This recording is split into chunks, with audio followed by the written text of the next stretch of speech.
Welcome to Keto Life Support, where we make your keto life sustainable, fun, and low stress. I'm Kim Howerton, and I'll be coming to you weekly with some of my keto besties to bring you the practical, real-world keto advice that you need. Quick disclaimer, I am not a doctor, and even if we do have a doctor in the house from time to time, he or she is not your doctor, and nothing we say on this show should be taken as medical advice. Always check in with a trusted medical professional about your own personal medical concerns. Hello and welcome to Keto Life Support. This is Kim Howerton with episode number 148. And today we're going to talk about sleep and weight loss.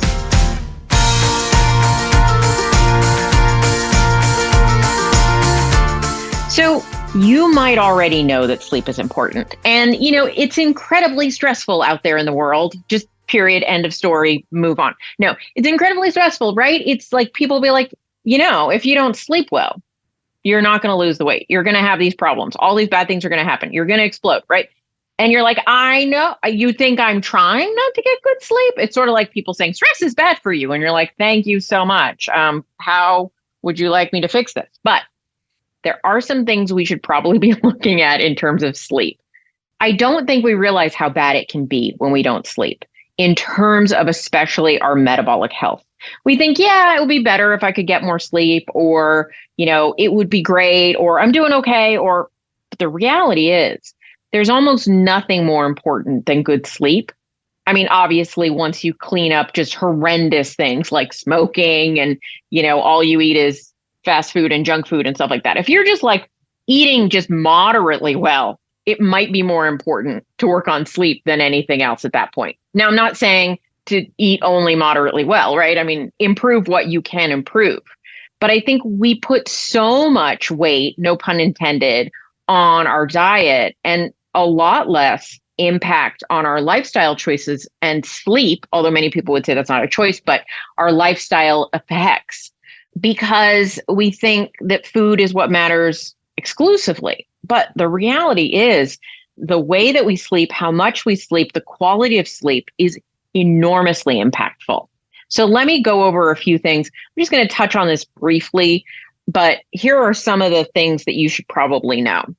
When they restrict people's sleep and they put them on a calorie-reduced diet in free living environments, like, out in the world, so you could access food off your diet plan. They find that people who are sleep restricted, and I'll say in general here, I'm going to say sleep restricted would be around 6 hours or less, and you could consider gets enough sleep 7 to 8 hours, right? Each study is a little bit different, but sort of 6 hours or less is considered way too little sleep, and 7 to 8 hours, leaning more towards 8 hours, is considered starting to get in the ballpark of good amounts of sleep. And that's actual sleep, not just time in bed.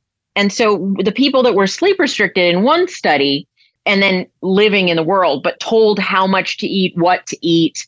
When people were sleep restricted, they did not stick to it. Even if they thought they stuck to it, they did not stick to it very well. That's because lack of sleep increases your hunger hormones like ghrelin and decreases your satiety hormones like leptin. So you're hungrier, which totally makes sense, right? Because when you sleep, you replenish your body and you wake up more rested with more energy. When you aren't rested properly and you lack energy, the body is designed to seek out especially carbohydrates because it's a short fix for energy. You'll get a little bump in your glucose, which is going to give you just a short burst of energy.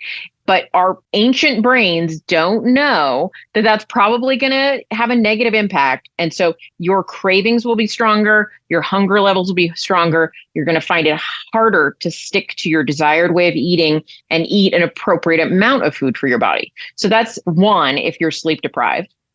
And then two, if you actually do stick to your diet and you do manage to lose weight while you're sleep deprived, you might think, well, that's wonderful. I still managed to do it anyway.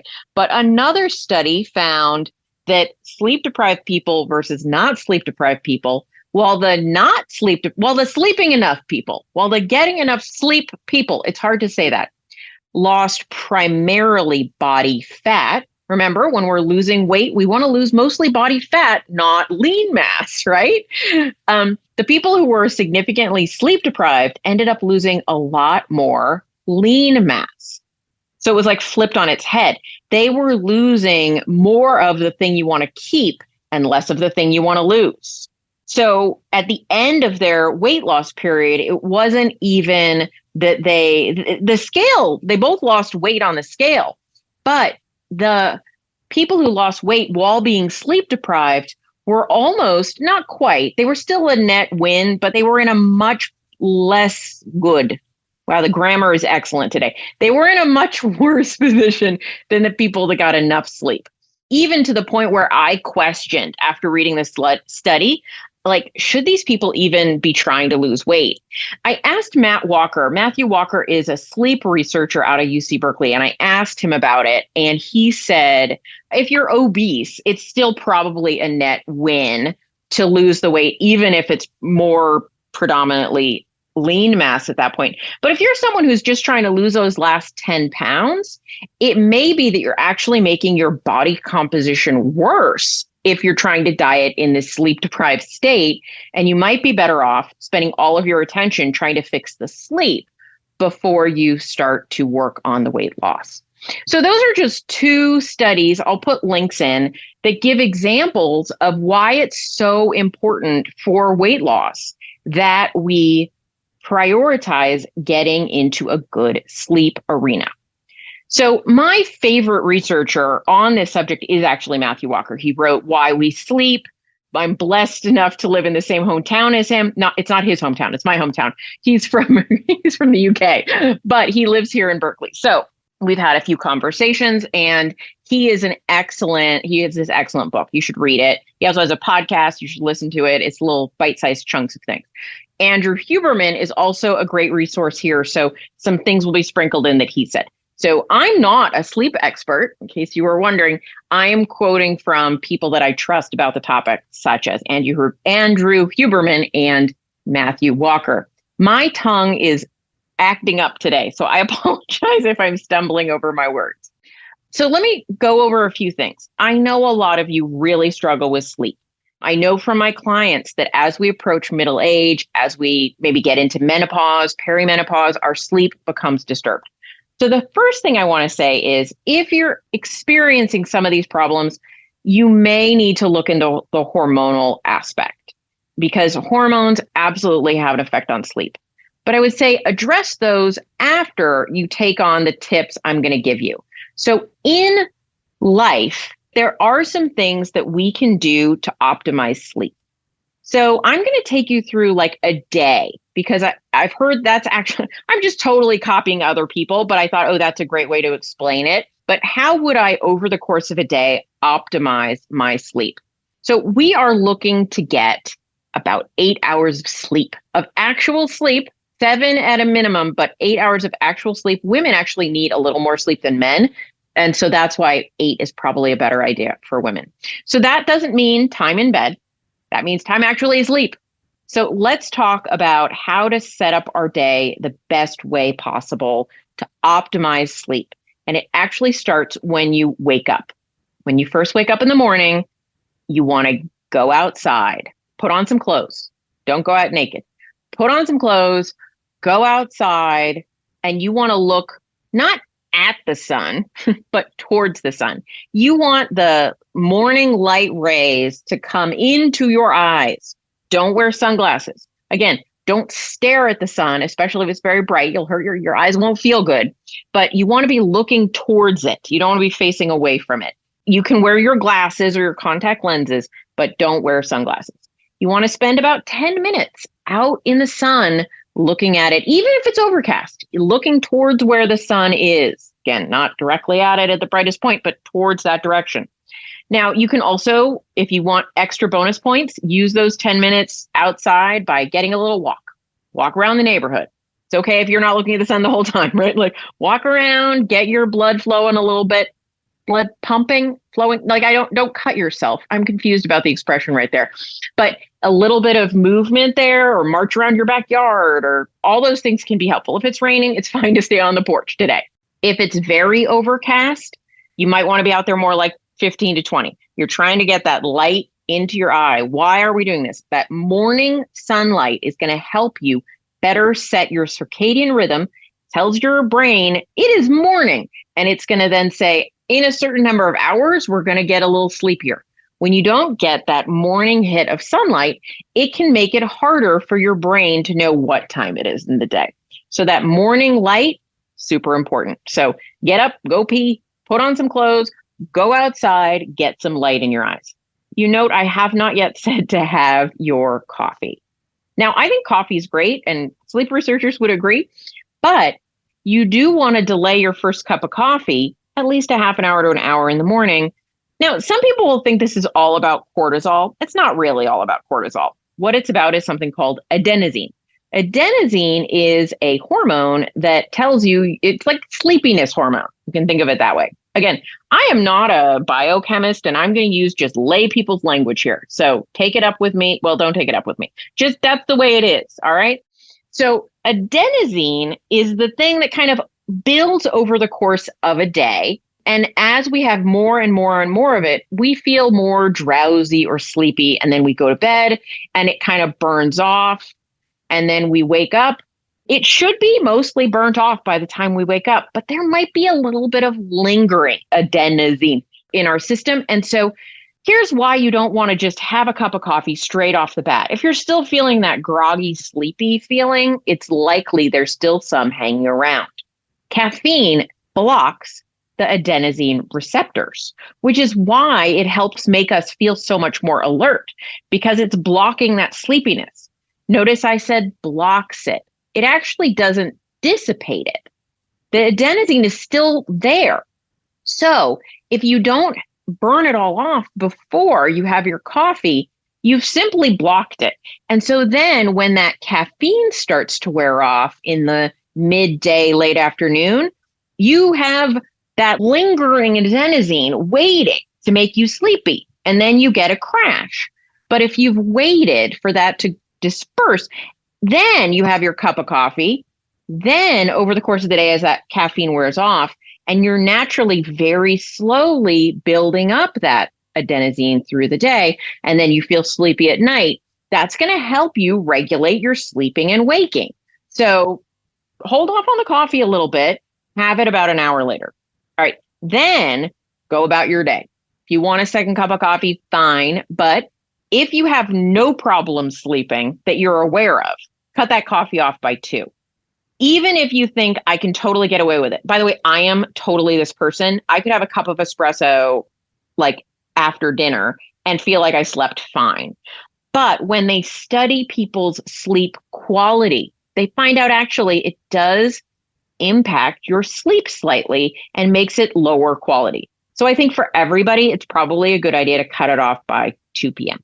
because coffee lingers in your system a lot longer than you think it does. Now, if you're somebody that really struggles with sleep, I might take that down to about noon. Take that a little earlier, right? And you probably don't want to exceed, more than a few cups of coffee in a day. Now, if you like the taste of coffee, go ahead and have as much decaf as you want. Yes, there's a teeny bit of caffeine, but it's not enough to be a big deal. So switch over to decaf in the afternoon if you must. All right.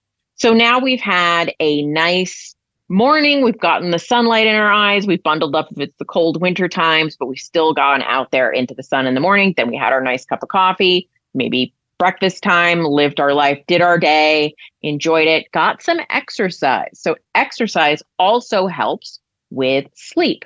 If it's going to be like rev you up, get your blood pumping, you get very sweaty, like a hard workout, you don't want to have that late at night. You want to have that in the earlier part of the day. Now, there's a lot of information out there about optimal times for workouts, but I'm just going to say, because I often find that makes people have too many excuses about working out, and it's so important to work out. But if it's a heart pumping, heavy duty, exciting kind of a workout, I just try to have that before 7-ish, in the evening. So if it has to be after work, totally fine, but make sure it's at least like 3 hours before you go to bed. Other thing you want to make sure is about 3 hours before you go to bed is your last meal of the day. Not because like we store it at fat, blah, blah, blah. There's a lot of myths about late night eating causing fat issues. It's more than anything, because remember, this is about sleep, that if you're still actively digesting your meal, it's going to affect your sleep quality because of how your body needs to use energy and where it pumps blood to help you digest. And so the other part is you don't want to lay down while you're still digesting food, at least in the first phase of digestion. You're still digesting it, but in that first phase of digestion, because it can lead to heartburn. And there is such a thing as silent heartburn. It's like mild enough that you don't notice that you have heartburn. You're not like, oh God, I feel terrible, I need a Tums. But it's just enough to make your sleep quality poorer and actually cause some damage to your esophagus as well. So you want optimally to have eaten your last bite of food 3 hours or more before you go to bed. There is also something about the circadian rhythm in terms of eating in the daylight hours or closer to the daylight hours, probably being better for us as humans. But in terms of quality sleep, we really want to make sure we are well into our phase of digesting, not in that active initial phase, because it's going to impact our sleep quality. For some people, a lot, but for everybody, at least to some degree. Now, some of you might say, but I don't get home until a certain hour. And, then I get it. Like, there are going to be obstacles for some of us. You're going to want to, if you don't get home until like an hour before you go to bed, I would suggest maybe bringing your dinner with you wherever you are. If you're working and, maybe you get off work and then you've got like a half an hour drive home, eat it as early as you can. So if you're like, I can't eat while I'm working and there's a lot of can'ts going on, eat it as soon as you're done with work. So then you're starting your digestion process earlier. So think, what's the best choice I could make here? Also, in that case, I would say make sure your last meal is very light. So there's less. You don't want a heavy meal right before bed, for sure. And by light, I just mean maybe smaller, make your earlier in the day meals bigger, less food, less to digest. So we've talked about sunlight in the morning, when to have your coffee, when to stop having your coffee. Also, make sure you're aware of other caffeinated beverages. I know I said coffee, but tea counts if it's not decaffeinated or herbal. If it's a black tea, that counts too. So don't be sipping that sweet caffeinated tea in the evening either, okay? Sweet being also an issue. Non-nutritively sweetened sweet is okay. So we've got now your day kind of covered, and now we're getting into the evening. You've had your last meal and you're in what I call the wind down. So having a wind down routine, super important. That means, and I get it, I work from home, I work on my computer, I have to tell myself to turn the computer off, right? So you should find a time, at least an hour before bed, where electronics are not being used. I also would suggest maybe some blue blocker glasses in that last 1 to 2 hours in the evening. Now, I see people wearing these blue blockers all day long, and that's not a good idea. You shouldn't wear them in the first half of the day. You actually want some early exposure. But in the evening, you want lights to be low. So in that last 2 hours of the day, so you had your dinner, you did the dishes, you're like, maybe you're watching a movie, doing something. First thing I would say is start to reduce the number of lights that are on in your house. So if you've got any overhead lights, turn those off. Maybe you've got a few lamps on, that's okay. Sort of dimmer light. And it's just sort of a gradual slide. And then by the time it's an hour before bed, most of the light should be off. The light should be pretty dim. You should not be watching on electronics. Certainly nothing work related. Like, turn the stress down, people. Get a little relaxation in your evening. If you're watching a movie that's going late, close to bed, put on those blue blocking glasses. And no, your regular glasses don't count, even if they have a blue blocking filter on them. They help a little bit, but at night you want a more strong degree. Then, as you move into bed, you don't want to be watching TV or any of those kinds of things in bed. You want to keep going down. Now, if you're somebody that's like, I like to listen to something as I go to bed, it's totally fine. Put on a podcast, put on an audiobook. It's awesome to listen to something as you go to bed, if you like to. Some people hate it.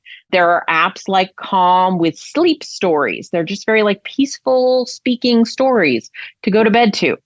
So that's totally fine, but you want to stop getting electronic light into your eyes in that last hour before bed. I also would suggest having a wind down routine that includes maybe a little bit of meditation. What do I mean? Doing a seated meditation, or even in bed, you can do all sorts of meditations. There are guided meditations. There are apps for this. I'll put some links in again. A little bit of evening wind down meditation before bed can help a lot. Now, if you're somebody that is a worrier, that you tend to wake up with anxiety, you tend to get in bed and all of a sudden all those thoughts of the day rush in, here's a great evening practice, I would say.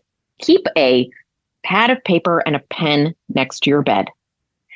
Get into bed, have the lights dim, pull out that piece of paper and write down all the thoughts in your head.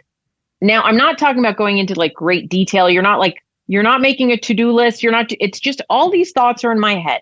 Just all these things. Like, I'm thinking about Joey and if he's going to, get into school. And I don't want to forget these things about tomorrow. I have to remember in the morning I'm doing X, Y, and Z. Just like any of those thoughts that are burdening you, unload them onto this piece of paper. It could include to-dos, obviously, but it could just anything. I'm worried about this person. This is making me anxious. Just unload everything on your brain onto that piece of paper. You can just tell yourself, I can pick these things back up in the morning, but for now I'm putting them down. And if you want to, you can review it in the morning and add things to your to-do list if you need to, but it's just a brain dump of all the stuff that you don't have to worry about for the next 8 hours because you're going to bed. Put it away, put it aside. Then turn out the lights, put on that music if you want to, or have it be dark and quiet.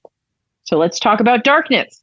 You want as little light as possible in that room. And especially you don't want to see any clock faces. So any clocks with times on them, any clocks at all, any clock faces, any ticking clocks. You don't want any of that in the room. So if you have an alarm clock that you need for waking up, just throw something over it or face it away from you. If you wake up in the middle of the night, you don't want to be able to see what time it is. I know it feels very important. What time is it? It's not. Go back to sleep. Okay. So here's the other thing that often happens to people. They go to bed, they go to sleep, they fall asleep, and they wake up. Now, if you wake up in the middle of the night and you need to pee, go pee. It's totally fine. Get up, go pee. Don't think, don't lay there for like 20 minutes wishing away the need. Just get up, go pee. Don't turn on any lights unless you're going to die by not turning on lights. Just go pee, come back to bed, and go back to sleep. It's actually not unusual to need to be in the middle of the night for some people, especially as we approach middle age and beyond. Don't stress about it. Waking up once to pee, not a big deal. Now, if that's happening 5 and 6 and 7 times, you need to see your doctor because there are things that can be done about that. And then you're going to sleep through the night. You're going to get up in the morning and you're going to start this routine all over again. Oh, there's other thing I forgot to say before you go to bed. A hot shower or bath can be very beneficial right before you go to bed. So right before you get into bed and you're having your last little bit of time, you're writing your list, right before then, taking a hot bath or a shower, and only for about 15 minutes or less. Once you exceed that time, you actually can get dehydrated and you don't want to do that right before bed. But heating your skin right before you go to bed, paradoxically, cools down your core temperature. Why is that? More blood rushes to the surface of your skin. You know how you look very pink after a hot bath or shower? The blood has rushed away from your core and towards your skin, cooling your core, because it is imperative for you to go to sleep that your core temperature drop. So for you to fall asleep, your core temperature drops a degree or so. And when you wake up in the morning, it goes back up a degree or so. So warming your core will wake you up and cooling your core will make you sleepy and more likely to fall asleep. So I know it sounds weird, but a warm or hot shower bringing that blood to the surface of your skin can actually help drop your core temperature and help you sleep. So here is a quick rundown. You're going to want to get up in the morning and get out of bed and put on some clothes and go outside. Get that morning sun in your eyes for 10 to 20 minutes if you can. Even if it's only 5 minutes, it's better than nothing. You're going to wait a little while before you have your first cup of coffee, and then you're going to do so and enjoy it if you want to. We're going to stop coffee no later than 2. By coffee, I mean caffeine. So any source of caffeine. That includes diet sodas and black teas. After that, you're going to switch to decaf. You want to get some exercise in your day, whether that's just a light walk or more heavy duty exercise. If it's something that really gets your heart pumping, you want that to be done before dinner, most likely. And then after dinner, a walk is totally great and an excellent way to end your day, but it should be more of an easy walk than something that you're going to get all sweaty and hot and get your heart rate very high. This will help you wind down rather than a rev up kind of experience after dinner. You want to eat that last meal at least 3 hours before bedtime. And then 2 hours before bedtime, you want to start your wind down. You're going to turn off unneeded lights as the evening progresses. You're going to stop working. You're going to use blue blockers if you're watching TV or a movie on a screen. That last hour before bed, optimally, you want to stop all screen use. Do some meditation, some reading with paper or a non-lighted surface. You want to maybe write in your journal, put those worries aside for the day. Take a hot bath or shower, but not too long of a hot bath or shower. You don't want to get dehydrated. You just want to warm up your body. Then your bedroom where you're sleeping should be as dark as possible with no visible time screens, right? Like no clocks that you can see the time on, especially if they glow in the dark. You're going to want that room fairly cool. Right? If you're somebody that likes to be warm, throw on a bunch of blankets, wear fuzzy socks. That's all totally all right. But the air temperature should be fairly cool in the room. And you want to enjoy the relaxation of the evening. So make your bedroom a quiet, peaceful place for you. Oh, just a little aside. They have found that an orgasm before bed, whether partnered or solo, is something that does decrease the time to fall asleep and increase the sleep quality. So that suits your purposes. I suggest it. All right, guys, I hope that was helpful for you. Enjoy your sleep experience, and I'll talk to you next week. Thank you so much for joining us for this episode of Keto Life Support. Want more information? Want show notes? Want to suggest a topic? Just head over to ketolifesupport.com. That's where all that kind of thing can go on. By the way, I have a request. If you could go to your podcast host and hit subscribe, we would really, really appreciate it. And what would be even more awesome is if you could write a review. And what would be even more awesome than that is if you could write like a really flattering review. Just asking, you do you. All right. So thanks so much for joining us. I'm thrilled that you're part of the Keto fam. Talk to you soon. Bye-bye.